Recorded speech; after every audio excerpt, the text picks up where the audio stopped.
Imagine you're sharing a tiny piece of your toast with those irresistible puppy eyes staring up at you. Or perhaps your dog has more outfits than you do, and their birthday party was the event of the season. Your friends chuckle, your family might roll their eyes, and someone inevitably says, "You're completely spoiling that dog." A little pang of guilt might even hit you. Are they right? Are you creating a furry little monster with your boundless affection? Hold on to your leashes, because the truth about spoiling your dog is probably not what you think, and it's far more interesting.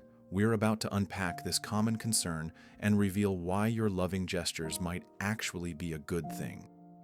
For generations, the idea has been drilled into us. Give a dog an inch, and they'll take a mile. Too many treats? They'll become demanding. Too much couch time? They'll think they rule the house. The fear is that all this coddling will lead to a disobedient, out-of-control canine companion who barks orders instead of fetching slippers. We picture a tiny, four-legged dictator lounging on velvet cushions, expecting bonbons on demand.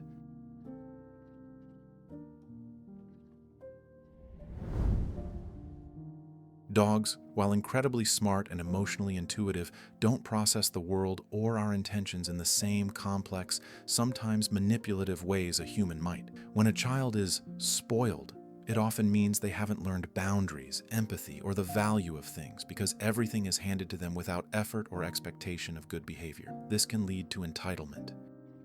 But your dog? Letting them snuggle on the bed isn't necessarily teaching them to be entitled in the human sense. More often, it's about providing warmth, security, and strengthening that incredible bond you share. That mountain of toys you bought? It's not making them greedy. It's offering vital mental stimulation and an outlet for their natural instincts to play and chew. Those extra delicious, healthy treats? They're fantastic tools for positive reinforcement training and, let's be honest, a joyful moment for your pup.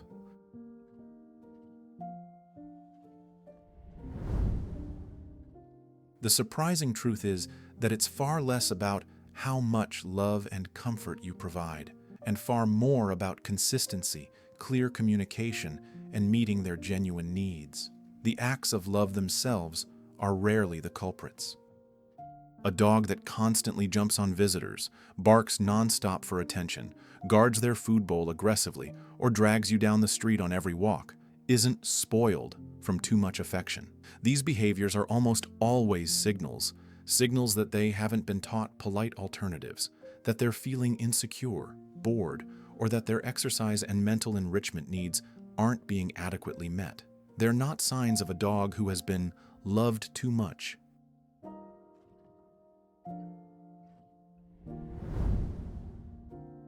You can inadvertently encourage problematic behaviors, but it's usually due to several reasons. Dogs are creatures of habit and thrive on predictability. They genuinely feel more secure when they understand the rules of the house. If there are no clear expectations or boundaries, like no jumping on the counter or waiting patiently for their food, they can become anxious, confused, or learn to push until they get what they want. It's like trying to play a game without knowing the rules, frustrating for everyone. Basic obedience training, teaching cues like sit, stay, come, and leave it, isn't about asserting dominance or being a drill sergeant. It's about establishing a common language with your dog. It's about their safety and ensuring they can navigate our human world politely and calmly. Without this guidance, they're left to figure things out on their own, which can lead to undesirable habits. This is a big one. If your dog whines and paws at you while you're eating and you give them a piece of food to quiet them down, you've just taught them that whining and pawing works. If they bark relentlessly at the mailman and you rush to coddle and calm them with excessive attention, you might be inadvertently reinforcing the barking. It's about understanding what your actions are teaching them. If sometimes they're allowed on the couch and other times they're scolded for it, or if one family member lets them jump up while another doesn't, your dog will be understandably confused. Consistency from all family members is key to helping your dog learn what's acceptable.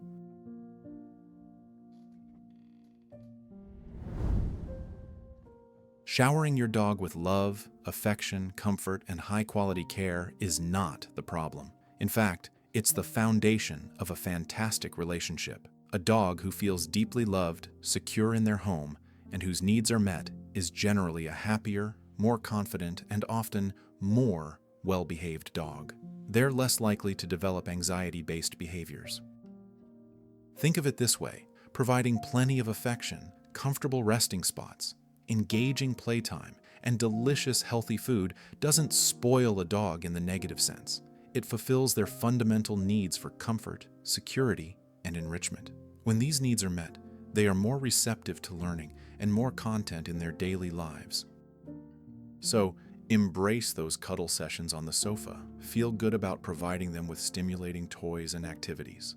The secret isn't to withhold your love or the good things in life. The real magic happens when you combine all that wonderful affection with a clear, kind, and consistent boundaries. Positive reinforcement training to teach them good manners. Provide plenty of physical exercise and mental stimulation to keep them happy and tired. Understand their canine needs and communicating with them effectively. Ultimately, the spoiled dog we often fear is less a product of too many treats and more a result of unclear expectations or unmet needs. The dog who is spoiled with love, attention, and good guidance, that's a recipe for a truly wonderful companion. So, go ahead and spoil your dog with all the love in your heart. Just remember to also be their wise and consistent leader. That's not spoiling. That's responsible, loving pet ownership. Now, who's a good human? You are